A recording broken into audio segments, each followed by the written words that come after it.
আপনাদের বলছি, আপনার যে সহযাত্রী আপনার কাছে বা পাশে বসে আছে, যে আপনার সঙ্গে নিত্যযাত্রা করে, অথচ আপনি জানেন সে হয়তো টিকিটও কাটে না, এইখানেই আমরা পূর্ব রেলের তরফ থেকে একটা স্পেশাল ড্রাইভ নিচ্ছি।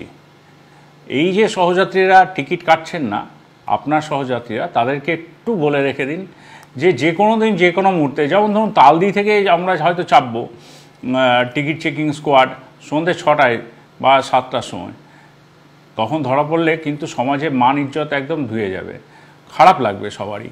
বা এটাও হতে পারে আমরা যারা হাওড়া ডিভিশনের যাত্রী তাদের কথাও বলছি, তাদের জন্য আমরা হয়তো আরামবাগে চাপলাম, মানে এমন একটা লোকেশনে চাপবো যেখানে হয়তো মানে কোনোদিন আশাও করেননি মানুষজন যে আমরা টিকিট চেকিংয়ের জন্য ওই সন্ধ্যাবেলায় 7টা বা 8টার সময় আমরা টিকিট চেকিং করব।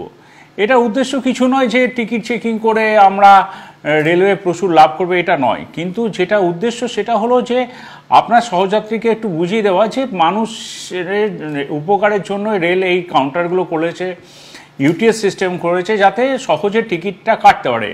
আর বাসের থেকে রেলের ভাড়া অনেক কম, টিকিটটা যদি নিয়ে নেয় হাতে তাহলে তো অনেক সুবিধা, এই সামাজিক অসম্মানটা তো হয় না।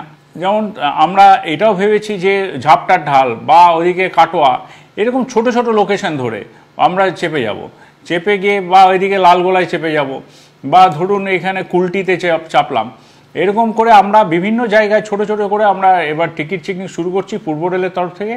শুধু আপনাদের কাছে এটা বিনীত অনুরোধ, আপনার সহযাত্রী যে টিকিট কাটছে না তাকে টিকিট কাটান, মাত্র 5 থেকে 10 টাকা মাত্র ভাড়া, যেখানে বাসে অন্তত 50 টাকা 70 টাকা 100 টাকাও বাস ভাড়া হয়ে যায় সেই সমদূরত্ব জার্নি করতে গেলে। আবারও বলছি, রেলের কোনো উদ্দেশ্য নেই যে টিকিট চেকিংয়ের থেকে আর্নিংস বাড়ানো, রেলের একটাই উদ্দেশ্য যে সব মানুষই টিকিট কেটে চলুন এবং রেলের সঙ্গে সহযোগিতা করুন। ধন্যবাদ।